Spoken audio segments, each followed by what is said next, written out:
नमस्कार, सी न्यूज भारत में आप सभी का स्वागत है। इस यूपी बुलेटिन में शुरुआत करेंगे हमीरपुर से, जहां उत्तर प्रदेश कांग्रेस कमेटी के निर्देश पर जिलाध्यक्ष हिमांशु सैनी के नेतृत्व में कांग्रेसियों ने डीएम हमीरपुर को दिया ज्ञापन। साथ ही बात होगी है रामपुर की, जहां फाइनल रिपोर्ट लग बंद हो चुके मुकदमे में 18 वर्ष बाद आजम खां के विरुद्ध पुनः जांच के दिए न्यायालय ने आदेश। ऐसी तमाम खबरों पर करेंगे विस्तार से चर्चा। यूपी के बलिया में बकरी के विवाद में दबंगों ने गरीब महिला को लाठी डंडे से पीट कर घायल कर दिया। पिटाई का लाइव वीडियो सोशल मीडिया पर वायरल हो रहा है। गरीब महिला की बकरी दबंगों के खेत में चले जाने से नाराज दबंगों ने बकरी की गलती की सजा बकरी मालकिन को लाठी डंडों से पीट कर दी। पुलिस ने कहा पीड़ित महिला के तहरीर पर मुकदमा दर्ज कर लिया। 2 युवकों को हिरासत में लेकर पूछताछ की जा रही है। वीडियो वायरल हो रहा है जिसमें महिला को पीटा जा रहा है, क्या है सर पूरा मामला? एक ग्राम लोटा थाना मंगियर की घटना है। संतोष यादव की बकरी रघुनाथ यादव के खेत में चली गई थी। आपस में परिवारजन भी है और उसी के क्रम में प्रतिपक्षी के द्वारा बकरी बांध दी गई थी। जब आवेदक गए हैं लेने के लिए तो उस समय आपस में इनकी मारपीट हुई है, जिसमें संतोष यादव की पत्नी घायल है और उनकी तहरीर थाने पे प्राप्त हो गई है। तहरीर के अनुसार मुकदमा पंजीकृत किया जा रहा है और जिन्होंने जो वीडियो में दिखाई दे रहे हैं कृष्णा यादव वो और उसका पिता दोनों पूछताछ के लिए थाने पर ले आए गए हैं। विधिक कार्रवाई की जा रही है। सर कितने लोगों के खिलाफ मुकदमा दर्ज हुआ है और कितने लोग गिरफ्तार हैं? तहरीर अभी 4 लोगों के खिलाफ दी गई है, जिसमें 2 जो मुख्य आरोपी हैं वो दोनों पुलिस हिरासत में लेकर के पूछताछ की जा रही है उन दोनों से। बलिया से सी न्यूज संवाददाता आनंद दुबे की रिपोर्ट। उत्तर प्रदेश कांग्रेस कमेटी के निर्देश पर जिला अध्यक्ष हिमांशु सैनी के नेतृत्व में कांग्रेसियों ने डीएम हमीरपुर को ज्ञापन दिया।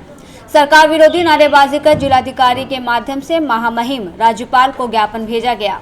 बता दें कि प्रयागराज कुंभ में 29 जनवरी को भगदड़ में मृतक और घायल की सूची मांगी गई। मृतक परिवारजनों को 50-50 लाख रुपए और परिवार के एक सदस्य को नौकरी देने की मांग की गई है। वहीं वीआईपी को स्नान कराने में वाहवाही लूट सरकार ने आम श्रद्धालुओं की सुविधाओं पर ध्यान नहीं दिया। ऐसे अधिकारियों को चिन्हित कर उन पर कड़ी से कड़ी कार्रवाई की जाए। कि जो अमावस्या के दिन महाकुंभ जो चल रहा है हमारे इलाहाबाद में, तो वहाँ पे जो भगदड़ मची, भगदड़ में जो मारे गए लोग हैं, जो भगदड़ में घायल लोग हैं, वो आज तक नहीं ना सरकार ये इसका आंकड़ा दे पा रही और ना बता पा रही कि कौन कितने मारे गए और कितने मर गए और कितने घायल। इस बात का हमने ज्ञापन दिया कि सरकार ये आंकड़ा दे हमको। हमीरपुर से सी न्यूज संवाददाता ब्रिजेश कुमार बादल की रिपोर्ट। शिवराजपुर दहरुद्रपुर गांव में अनुसूचित जाति की महिला शांति देवी के मकान पर दबंगों द्वारा जबरन कब्जा करने और परिवार को धमकाने का मामला सामने आया है।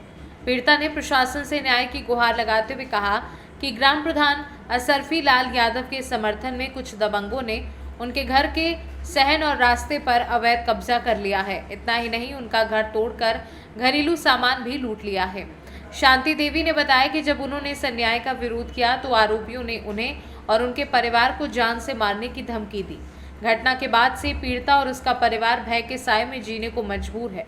पीड़िता ने प्रशासन से मकान को कब्जा मुक्त कराने और आरोपियों के खिलाफ सख्त कार्यवाही करने की मांग की है।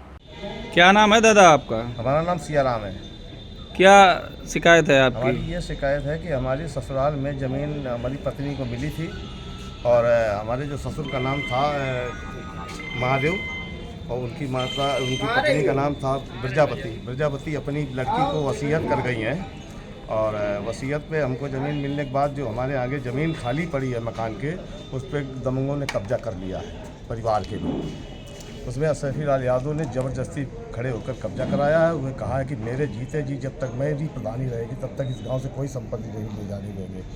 ये धमकी देते हुए जान से मार देने की धमकी दी है हमको और हमारी पत्नी, जिससे हमें आवागमन वहाँ आ जा नहीं सकते हैं। जाएँ तो जान से मार दिए जाएंगे। जान से मारने के कौन कौन लोग हैं जिन्होंने धमकी दी है? धमकी परिवार के लोग हैं, 4 लोग, जिनका नाम है उदय भान और वीर भान, सूर भान और चंद भान। जिसमें कि सब्जीलाल यादव मौके पर। शिकायत कहाँ की तुमने? शिकायत मैंने थाना शिवराजपुर में पहले की है, इसके बाद में हमने यहाँ बिल्लौर एसडीएम साहब के यहाँ भी की है। अब हमने शिकायत सीओ साहब के यहाँ भी कर दी है और मुख्यमंत्री के यहाँ भी कर दी है। कोई सुनवाई नहीं हो रही? अब तक हमारी नहीं हुई है। कानपुर से सी न्यूज संवाददाता हरेंद्र बहादुर सिंह की रिपोर्ट। यूपी के कौशाम्बी में कांग्रेसियों ने जिला मुख्यालय पर प्रदर्शन कर राज्यपाल को संबोधित ज्ञापन एडीएम को सौंपा। कांग्रेसियों ने मौनी अमावस्या पर प्रयागराज कुंभ में हुई भगदड़ की घटना में उत्तर प्रदेश सरकार पर मृतकों व घायलों की सूची न जारी करने का आरोप लगाया है। साथ ही कहा कि सरकार की सूची न जारी करने से मृतक श्रद्धालुओं के परिवार के लोग परेशान हैं। वहीं घायल श्रद्धालुओं के परिजनों को उनसे मिलने नहीं दिया जा रहा। कांग्रेसियों ने राज्यपाल को संबोधित दिए गए ज्ञापन में घायलों के बेहतर इलाज की व्यवस्था कराए जाने की मांग की है। आज हम लोग जो ये धरना था हमारा, मौनी अमावस्या के दिन कुंभ मेले में भगदड़ हुई थी। उस भगदड़ में कम से कम हज़ारों लोग मर गए। कुछ लोगों को बालू के नीचे दबा दिया गया, कुछ लोगों को, और भगदड़ 2 जगह मची थी। एक झूंसी में मची थी, उसका कोई डिटेल नहीं जारी किया गया, कोई सूची नहीं जारी की गई। उन्हीं की सूची सही तरीके से जारी करने के लिए और घायलों को सुचारू रूप से इलाज मिलने के लिए ये हम लोगों ने जिलाधिकारी के माध्यम से महामहिम राज्यपाल को ज्ञापन दिया है कि अविलंब सही सूची और घायलों को सुचारू रूप से इलाज मिले और उनको भारी मुआवजा दिया जाए। यही हमारा अनुरोध था। गौरव कुमार पांडे, जिला अध्यक्ष कौशाम्बी। कौशाम्बी से सी न्यूज संवाददाता इम्तियाज अहमद की रिपोर्ट। सीतापुर जेल में बंद समाजवादी पार्टी के वरिष्ठ नेता मोहम्मद आजम खान की मुश्किलें कम होने का नाम नहीं ले रही। ताज़ा मामले में 18 वर्ष पूर्व फैक्ट्री तोड़े जाने और जमीन पर जबरन कब्जा किए जाने और 5 लाख चंदे की मांग करने के मामले में आजम खान के विरुद्ध फाइनल रिपोर्ट लग चुके मुकदमे का 18 वर्ष बाद बोतल से बाहर आया है जिन। रामपुर के एमपी एमएलए कोर्ट न्यायाधीश शोभित बंसल द्वारा इस मुकदमे की पुनः जांच के आदेश दिए गए हैं। मामला 2004 का है, जब मोहित अफसर खान की फैक्ट्री बुलडोजर द्वारा तोड़ दी गई थी। उनका आरोप है कि आजम खान ने यूनिवर्सिटी के लिए 5 लाख चंदे की मांग की थी और चंदा न दिए जाने से नाराज आजम खान ने अफसर खान की फैक्ट्री बुलडोजर से गिरवा दी और जमीन पर जबरन कब्जा कर लिया था। बहुजन समाज पार्टी की सरकार के समय 2007 में अफसर खान द्वारा रामपुर के थाना गंज में रिपोर्ट दर्ज कराई गई थी, जिसमें वादी की फैक्ट्री तोड़कर जमीन पर कब्जा करने और जान से मारने की धमकी देने और यूनिवर्सिटी के लिए चंदा की मांग करने के आरोप थे। इस मामले के दर्ज होने के बाद 2007 में जब प्रदेश में समाजवादी पार्टी की सरकार आई तो इस मामले में पुलिस ने फाइनल रिपोर्ट लगाकर बंद कर दिया था।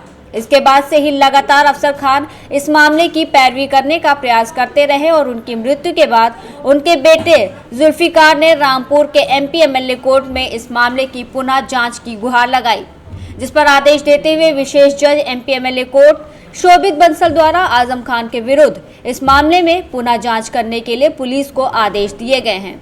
इस विषय पर पीड़ित जुल्फिकार और पीड़ित जुल्फिकार के अधिवक्ता अवधेश कुमार अग्रवाल ने क्या कुछ बताया, आप भी सुनिए।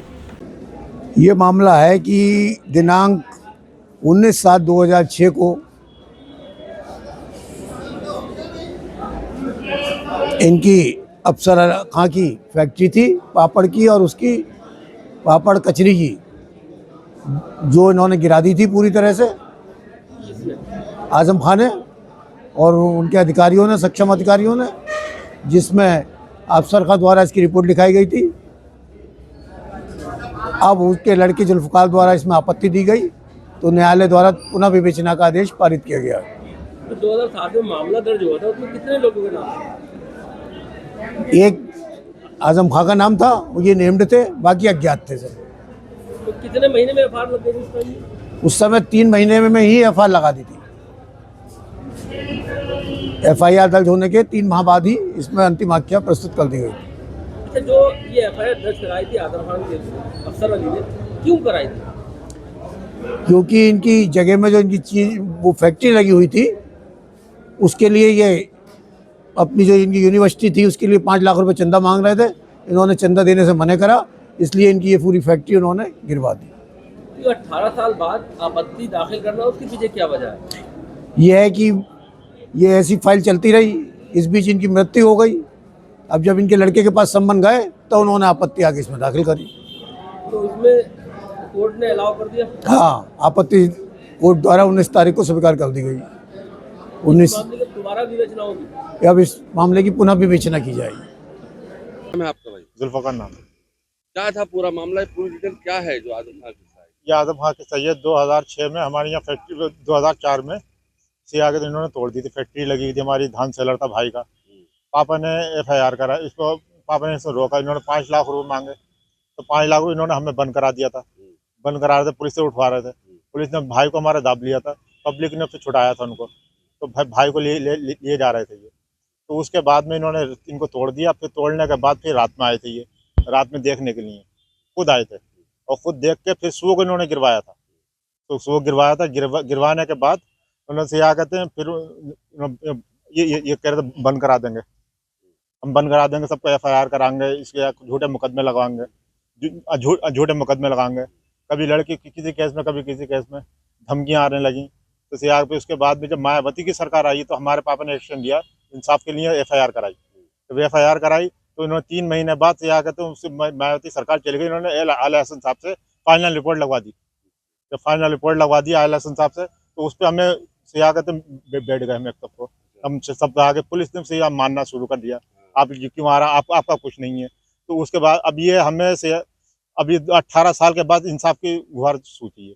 तो क्या करा आपने जाकर? हमने कोर्ट में गए, कोर्ट से सिया कहते हमें इंसाफ मिलेगा। कोर्ट में गए तो क्या कहा कोर्ट ने? कोर्ट ने ये कहा आपको इंसाफ मिलेगा और सिया कहते हैं आपके साथ सुनवाई होगी, दोबारा विवेचना दोबारा विवेचना का आदेश हो गए। आदेश हो गए। तो ये आपके दिमाग में कैसे आई दोबारा कोर्ट जाने? ये हमारे दिमाग में खुद ही हमारे पापा के पेपर निकल आया था। उसको जब भाई ने पढ़ा तो भाई बोले सिया कहते हैं ये तो पापा की FIR है आजम खां के नाम, तो ये इसको देखते हैं। जब उसको देखा तो वह FIR चालू थी, वो तो उसको फिर चालू करेगा, उस पर FIR लगवा दी थी इन्होंने। अब क्या चाहते हो आप? अब हम चाहते हैं इंसाफ, इंसाफ चाहते हैं। जो हुआ था उस दिन, क्या घटना घटी थी, क्या था? घटना ऐसा था, यहाँ पे मकान थे लोगों के, 20 बच्चे लोगों के यहीं पड़े थे। एक बच्चे की मौत भी हुई थी बारिश पड़ते में। जब बारिश पड़ते में मौत हुई थी तो क्या कहते हैं एक साहब का मकान था यहीं था, यहाँ फैक्ट्री थे, कई मकान थे। तो इन लोगों ने कुछ नहीं देखा था। फिर इन्होंने दूसरा के इन्होंने तोड़ा, फिर जब बन गए थे फिर दूसरा के तोड़ा। अब दोबारा से विवेचना के आदेश हुए हैं तो आपको क्या लग रहा है? अब हमें इंसाफ लग रहा है, इंसाफ लग रहा है, इंसाफ मिलेगा। कितने वर्ष के बाद इंसाफ की? 18 साल के बाद। 18 साल के बाद। तो उस रात क्या मंजर था जो उस रात तो बहुत मंजर था। हमारे यहाँ समझ लो ऐसा हुआ है जो महीनों के हिसाब से खाना नहीं बनाया गया। आज हम रक्षा चला रहे हैं, फैक्ट्री होते साथ रक्षा चला रहे हैं, बड़े वाले भाई भी रक्षा चला रहे हैं। और उनका धान सेला, राइस मिल सब था, और सब यहीं पे ही सब एक कबाड़ में सिखाया सब सामान। रामपुर से सी न्यूज़ संवाददाता साजिद खान की रिपोर्ट। फिलहाल के लिए इस खास बुलेटिन में बस इतना ही। देश दुनिया की तमाम बड़ी खबरों को जानने के लिए जुड़े रहिए सी न्यूज़ भारत के साथ। हर खबर आपके साथ, आपके हाथ।